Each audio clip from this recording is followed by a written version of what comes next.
Hey guys, welcome back to my channel. So going along with our wedding slash engagement theme, I want to make engagement, this can be used in two different ways. You can use them as like engagement favors for an engagement party, or wedding favors if someone is getting married, or just something to celebrate the bride and groom as like a memento for them.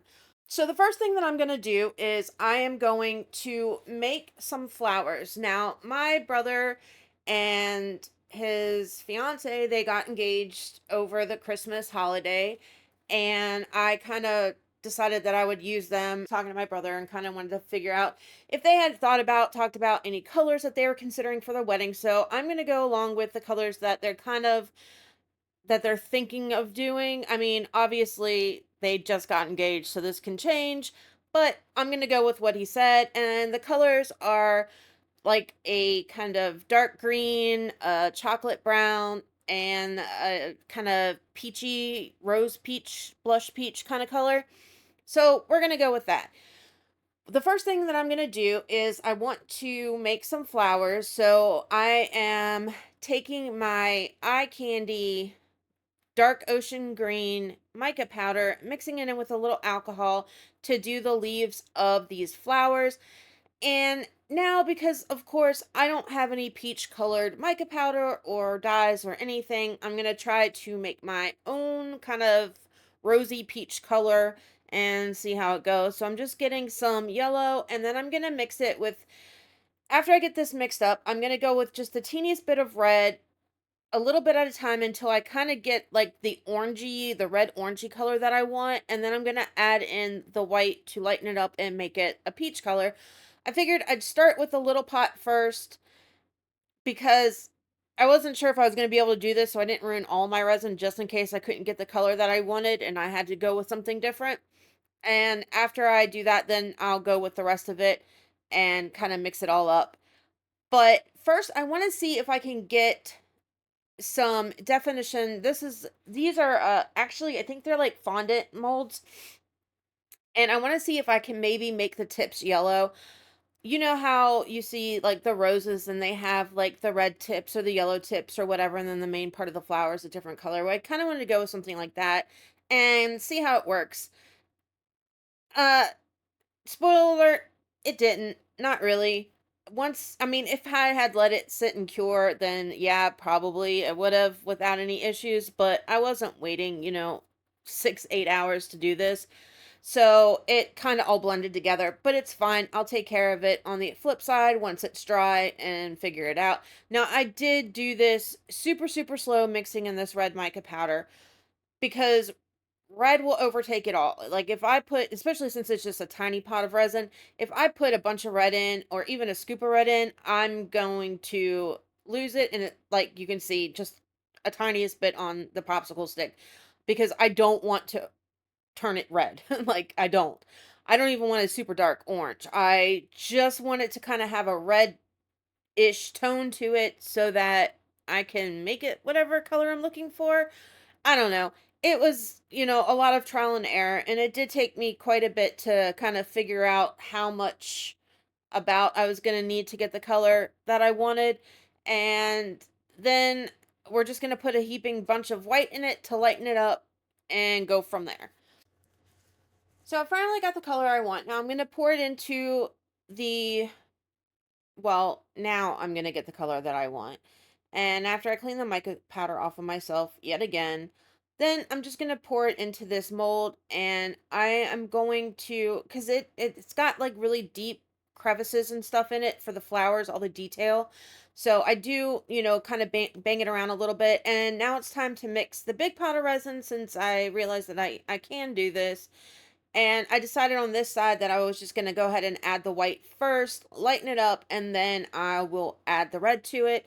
And just, yeah, you can see I get mica powder all over myself every time I use it. I swear to God, it makes a mess. And it's because I mix too fast. I know it is, and it just goes all over the place. Anyway, so I did decide that I don't want just the peachy colors. Like I did a couple in just yellow in case I wanted to use them too. At this point, I'm not 100% sure how many I'm using. I mean, for all I know, maybe they just all turn out like crap and I just scrap all of them. I don't know yet. So I do want to do a couple in yellow just to kind of give it more, color onto these pieces when it's finished, if it's what I choose to do, if it looks good. But I want to have that option, like I may or may not use them. I don't know. We'll just have to wait and see. So filling them up, now I do stretch them out and kind of push the resin in there along all the petals and stuff to try not to get the air bubbles in there, because these molds are notorious for air bubbles. So you do want to make sure that you spend the time to kind of push it into all of the little grooves, all of the flower petals and the leaves, and especially in that big one with the rose, all of those deep areas where, it's going to go. And then hit it with a heat gun. Then I'm going to set these guys aside to dry and work on the rest of this. Now, here we are. This is 24 hours later, and I'm going to demold these and just kind of see how they turned out. I'm not like I'm not super thrilled with the color. I mean, it's peach, but it's not. I guess I had a certain tone of peach in my brain and I didn't achieve it. But the flowers are pretty. I like them. Now, ask me what kind they are, and I have no idea. I do know that there's like two sunflowers and the rose. The other ones don't have a clue. Probably not the colors that these flowers are supposed to be, but I really don't care.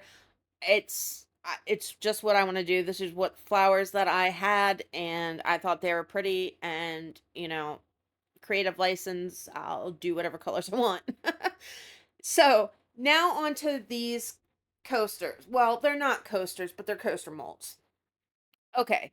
So I did use my air or bubble, what is it? The Resinair's airless bubble machine thing, whatever, that I had, because I am doing some clear resin. So I want to make sure, especially with the way that I mix, that there are not going to be a bunch of micro bubbles in my resin. So I did put that through for about 10 minutes. Now, on to the colors.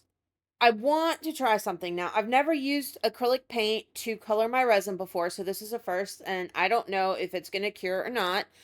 But it's this pretty kind of pearlescent, dark, olivey kind of green that I got. And I really like the color a lot. And I thought this would be really, really pretty. It's the right shade of green that he's talking about. So let's see if I can get it to work. So I'm going to use that as my green today. And fingers crossed, hope it works and it doesn't like inhibit the cure of the resin in any way. And then this really pretty coffee brown. And then we're going to go with some clear and silver foil in there. And I think that that's going to be pretty as far as the colors that he's picked. And now it's time to do the foil, and I'm using it in these little cups simply because, one, I don't like using any kind of foils or glitter or anything like that with little pieces that get stuck in my silicone mixing cups or even my plastic cups, because it all gets dried to the side and I can never get it all out. So it's just easier this way. And two, because of the way that I'm pouring it, I do want it in, kind of be able to create a spout with it. And then I'm also adding some of the Rolio Pearl White in there, just because it's like a super sparkle. And I want that kind of shine to it as well. Just a little bit, not a lot, because it will overtake it, just to add to it. Okay, so now trying to figure out how it is exactly that I want this done. And I think what I'm going to do is I'm going to just kind of pour the green in on one side, pour the brown in on one side, and hit it up with the clear with the silver in the middle. And see what happens. Now, I'm not necessarily like I don't know what result it is exactly that I want. I just wanted to kind of incorporate all of the colors that he had mentioned to me and kind of just see how it turns out. And I had thought about just doing one brown and clear and one green and clear, and then I just decided, maybe I'll just do it this way and just kind of see. I might get some cool effects. I'm not sure how much. I mean, I may lose that middle altogether. I really don't know how much it's going to pull those colors in from the side. We're just going to have to wait and see and kind of hope for the best on it. I mean, resin is very fickle, and you can do something one way one time and it works out perfectly, and then the other time it just kind of bites you in the ass, and it's like, haha, I'm the king, I rule everything, you don't. You know what I mean? Like, you don't control it. Okay, 24 hours later, these are all cured. Now it's time to demold them, and the green actually cured, so I'm super happy about that. And yeah, I mean, I didn't lose my center. Now, you know, hindsight's a wonderful thing.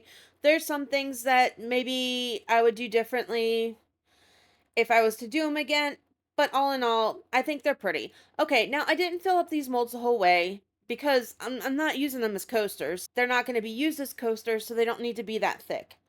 So I just took a file and went around the edges. Now, I'm kind of playing with the idea. These are the flowers that I kind of picked that I think I want to use on how to set them up. Nothing's definite right now, but what I do want to do is these flowers need some more definition. Like they need some help.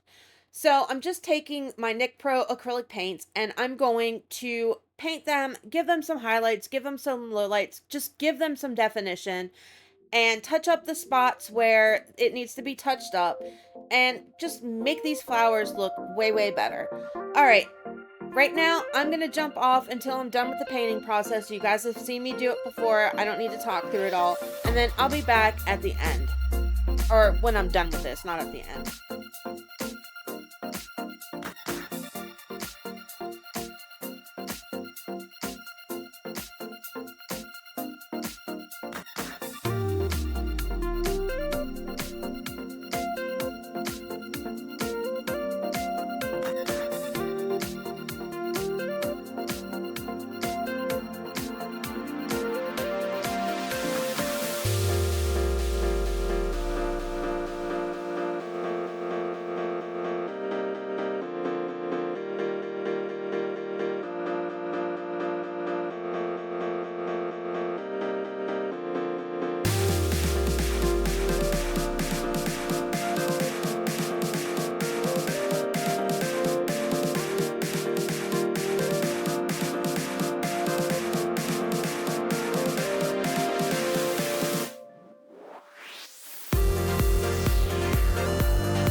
right, I'm back. So, if you didn't notice what I was doing at the very, very end, I had some gloss varnish and glitter left over from something else, and I thought I'd add them to the flowers just for that extra little bit of sparkle and shine and definition.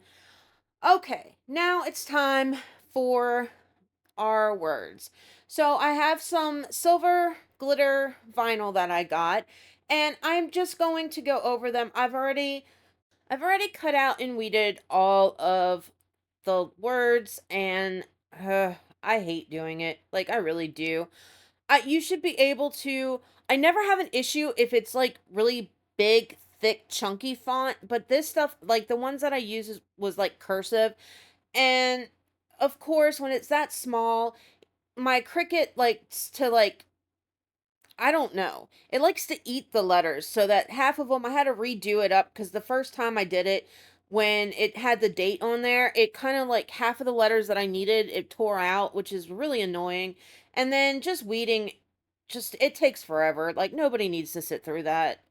Trust me, it's a struggle. Even this part is a struggle, as you can see. But I did it on kind of like a curve for the date and the she said yes. And then I'm just centering their names in, and we're gonna just pull it off, and then we're gonna work the flowers around all the lettering. Now, there's a piece of silver foil there, and I thought my letters got messed up. I was so upset. I was like, oh, you've got to be kidding me. I've done glued something on here that shouldn't be on here. Yeah, it was a thing. And then, of course, the stupid T was giving me issues. I don't know what its issue was either. I love that you can do this stuff with a Cricut, but I absolutely hate doing it. Like I do. But it adds to it, and it's definitely something I can't do. Not at all. So, yeah. It is what it is. Okay.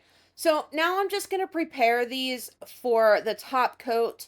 And all I'm doing is using Elmer's glue, and I am putting a really, really thick layer of the glue on the backs of these.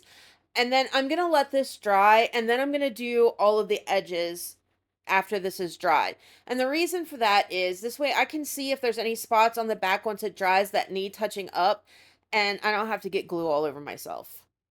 So now it's time to do the sides, and I'm just going up to the very top. Now you need to make sure, if you've never done this before, yes, you can do it with liquid latex.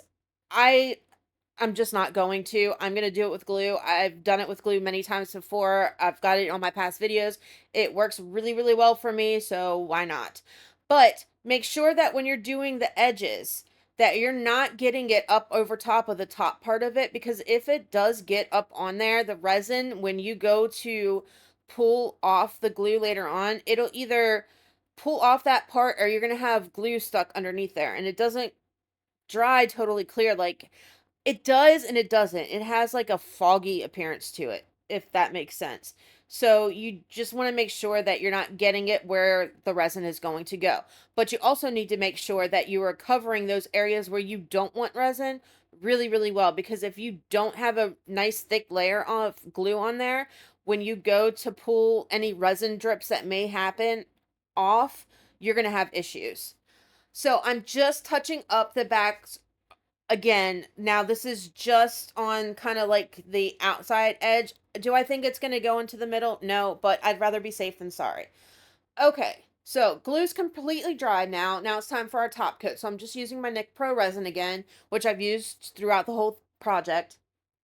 And I'm starting by pouring some just in the center and kind of letting it start moving out on its own. I do have them up on cups to level them to, and I have it over wax paper, just, or not wax paper, so, excuse me, parchment paper, just to kind of, any drips that are going to drip on there, and I don't have a huge mess to clean up later on. And I'm just teasing it to the edge. Now, my flowers are not set on anything. I have not glued them on yet. I am going to resin them on at this point in time. Here's the thing. You can do it this way. It kind of saves you a step, right? Because I can put the resin under the flowers, get the flowers stuck on there, and then I don't have to worry about gluing them on later on or resining them on later on or any of that nonsense. However, what I noticed, and you'll see when I am pulling the glue off, is this flower that I'm working on right now. When I put it back on there, I ended up getting some, because it's like hanging off over the side a little bit. And I did get some where the resin kind of pushed over to the side, and I had an issue getting the glue off just on that connecting part of the top edge and where the flower was, because the resin dried there. So that caused, I mean, it wasn't like a horrible issue. I got the majority of it off, but it did take some time to kind of cut it away. So if you're going to do something like this, you want to just pay attention and know what you're getting yourself into, I guess, because that could potentially happen, especially if you're, selling a piece or whatever. I mean, this isn't, it's pretty much just a demo piece, honestly, that I'm just going to give to him. So it's nothing that like anyone's paying any money for or anything. And I, like I said, I was able to get most of it off, but it's something that you want to keep in mind when doing this. Now, it was only on this one that's hanging off the side.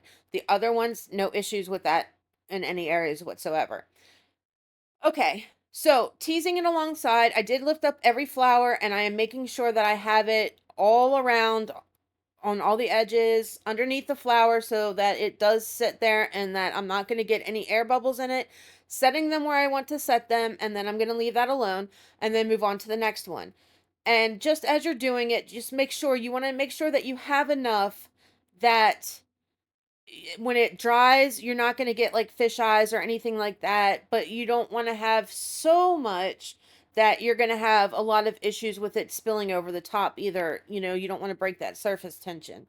Also, those of you who are maybe on the newer side to resin and have not top coated yet, do not spray your top coats with alcohol. Don't do it, please. For the love of God and all things holy, do not spray alcohol on them. If you need to use a heat gun, use a heat gun briefly, but be careful because you heat it up too much and you're going to blow the resin off, and once it starts flowing, like you're done. It's going to keep flowing until it dries. It happens, but you obviously, like, nobody wants to waste all that resin and have it drip off the side, and then the possibility of having to sand if you didn't coat it well enough with glue or latex or whatever on it. You don't want to have to do that. However, if you spray alcohol on it, and this is the reason I'm telling you it's really important not to, two things. One, the alcohol, because of the liquidiness of it, I guess, it's going to break that surface tension that the resin is kind of, it has, and it will stay to your edges unless you like put too much on or it starts to go over. It'll stay. But once you spray it with alcohol, that surface tension breaks and you're going to lose the resin all over the place. Like, it's just going to flow.